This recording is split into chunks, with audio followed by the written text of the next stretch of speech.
Somewhere along Nicaragua's Pacific shoreline, there's a stretch of cleared jungle that ends at nothing.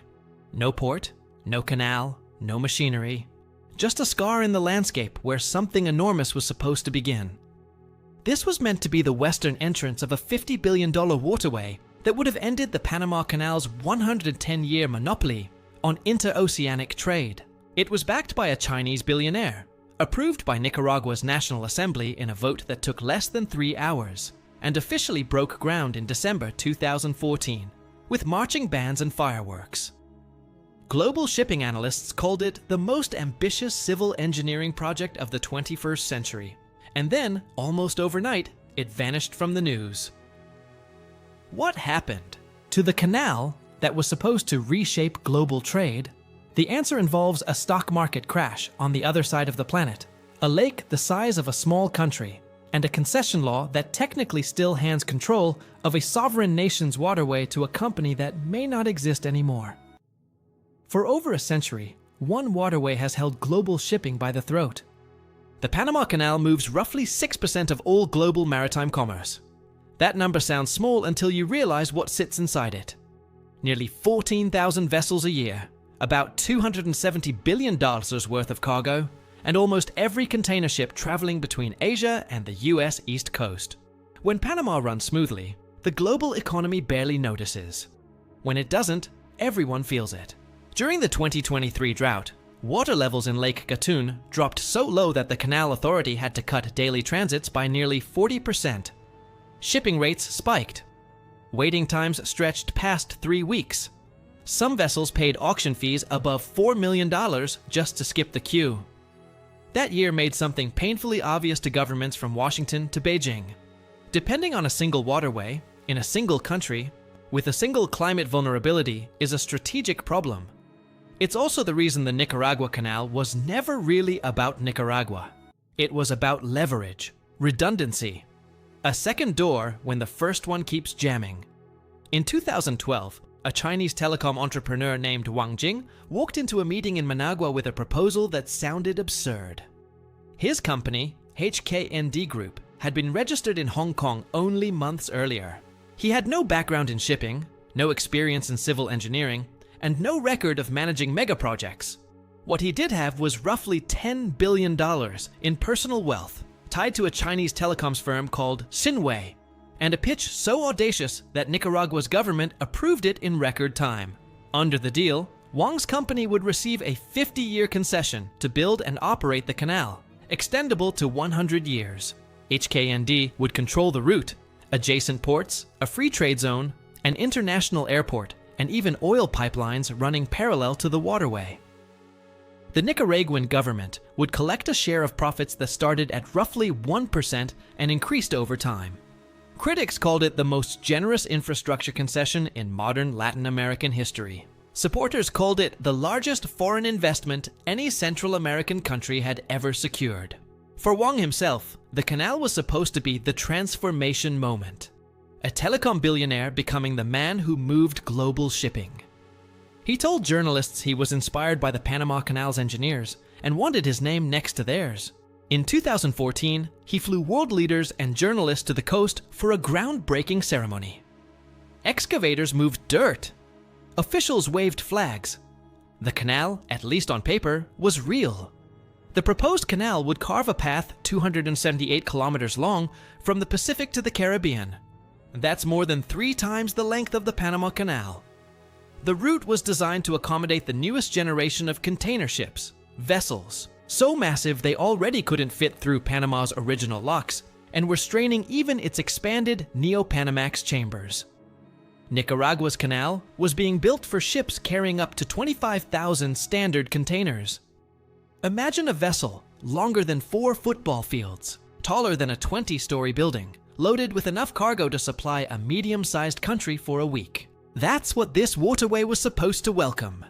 To handle those dimensions, engineers designed locks 520 meters long and 75 meters wide, along with a shipping channel dredged to a minimum depth of 27.6 meters. The excavation volume alone was staggering. Independent engineering firms estimated the project would need to move roughly 5 billion cubic meters of earth and rock, That's more than the Three Gorges Dam, the Channel Tunnel, and the Panama Canal expansion combined. Construction equipment lists included over 2,000 heavy machines, dredgers capable of processing 20,000 cubic meters a day, and a workforce that would have peaked near 50,000 people. On paper, Nicaragua's canal wasn't just a competitor to Panama. It was built to make Panama obsolete. Panama works because of geography. Nicaragua does not. That's the quiet truth almost no one mentions when talking about the project. In Panama, the continental divide drops to roughly 85 meters above sea level at its lowest point, and the country is only 80 kilometers wide at the canal's route. In Nicaragua, the proposed path stretched more than 3 times that distance, crossed several tributary rivers, and had to navigate terrain that shifted from tropical lowlands to volcanic highlands. The engineering team had to design flood control systems for monsoon seasons that can dump 400 millimeters of rain in 24 hours. They had to plan for seismic activity in a country that sits on the boundary of the Cocos and Caribbean plates. They had to account for soil instability along roughly 40 kilometers of the route where clay and volcanic ash mix in ways that defeat most conventional foundations. Then there was the question of water. Canals don't just need space. They need enormous volumes of fresh water to operate their locks. Every time a ship passes through a lock, millions of liters flush out to sea. Panama handles this by drawing from Lake Gatun, an artificial reservoir designed specifically for the canal. Nicaragua had no such reservoir. Instead, it had something bigger, wilder, and far more complicated. A natural lake that engineers did not build and could not fully control. The solution proposed by HKND depended on that lake entirely. And the moment that plan became public, the problems began. At the heart of the route sat a problem the size of Puerto Rico. Lake Nicaragua, also called Cochiboca, is the largest freshwater lake in Central America. It covers roughly 8,264 square kilometers. It holds the drinking water supply for a significant portion of the country. It is home to one of the only freshwater shark populations on Earth, and the canal route cut directly through it. Environmental scientists who reviewed the early plans raised concerns that even HKND's own commissioned consultants couldn't fully dismiss. Dredging the lakebed to the required 27.6 meter depth would disturb sediment layers that had sat undisturbed for thousands of years. Saltwater intrusion from lock operations risked contaminating the freshwater ecosystem. Shipping traffic would introduce invasive species. A single fuel spill in the lake, given its role as a drinking water source, could trigger a public health emergency on a national scale.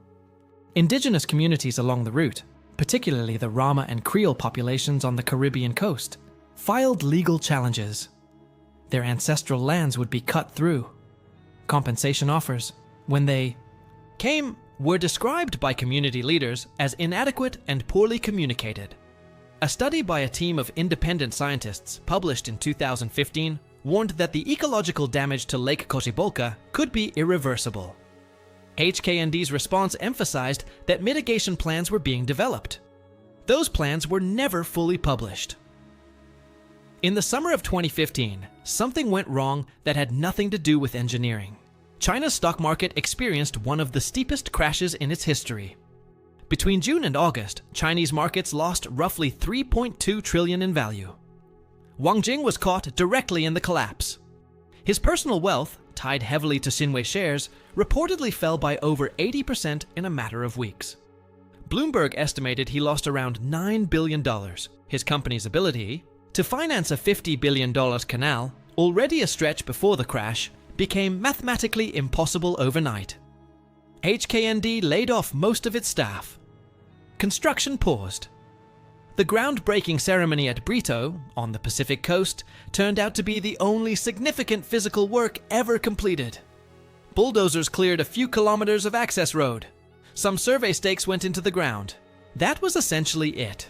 For a project that promised to move more earth than the Three Gorges Dam, the actual excavation amounted to less than a fraction of a single percent. And yet, here's where the story gets strange. The concession didn't disappear. The law granting HKND control of the canal corridor, known as Law 840, remained on the books. The Nicaraguan government, rather than revoking the agreement, quietly let it sit. Years passed. The canal existed only on paper, but legally it still existed. Here's the strangest part of the whole story. As of 2024, a decade after groundbreaking, the Nicaraguan government formally revoked HKND's concession. The law was amended. The corridor was technically returned to national control, but nothing was built. No alternative investor stepped in. No replacement project was announced. The only tangible legacy of the $50 billion canal is a displaced community on the Caribbean coast, a partially cleared road near Brito, and a decade of lawsuits from residents whose land was seized under the original law. The original communities that were told to prepare for relocation were never relocated. The ports that were supposed to anchor each end of the canal were never dredged. The free trade zones were never zoned. The oil pipelines never ran a single barrel. Global shipping analysts who followed the project now describe it in past tense, as a case study in how mega projects can secure political approval and international headlines without ever possessing a coherent financing structure. For Nicaragua, the economic expectations were enormous. Some government estimates projected the canal would double the country's GDP. Instead, the project left the country with legal entanglements, environmental assessments that were never acted on, and communities still waiting for either construction or honest closure. While Nicaragua's canal sat frozen, the reason for building it kept getting worse. The Panama Canal has faced repeated drought emergencies, with transit cuts in 2023 and continued water management restrictions through the years since. The Suez Canal has had its own crises, most famously the Ever Given blockage in 2021 that cost global trade an estimated $9 billion per day. The Strait of Hormuz, the Bab el-Mandeb, and the Taiwan Strait all remain choke points where a single incident can ripple through the global economy within hours. The logic that drove the Nicaragua Canal proposal hasn't weakened. It has strengthened. Mexico is now pursuing its interoceanic corridor of the Isthmus of Tehuantepec, a rail-based alternative rather than a water route. Colombia has floated dry canal concepts connecting its Pacific and Caribbean coasts. Discussions occasionally resurface about whether a second interoceanic waterway is still feasible, but the lesson from Nicaragua hangs over all of them. Ambition without financing is just a press release. Permission from a government is not the same as money in the ground. So is the Nicaragua Canal dead? On paper, yes. In strategic reality, probably not forever. Trade routes through Central America are too valuable, and the pressure on Panama too persistent, for the idea to disappear entirely. But any future attempt will face the same problems that buried this one. The environmental risks to Lake Cocabolca haven't changed. The terrain hasn't gotten easier. The capital required hasn't gotten smaller.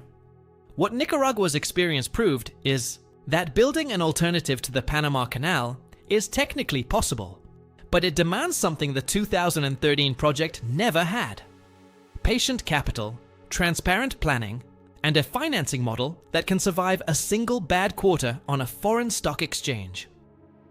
The next time someone proposes a canal across Central America, the world will watch more carefully. Because we've already seen what happens when a $50 billion promise runs into a lake, a crash, and a decade of silence.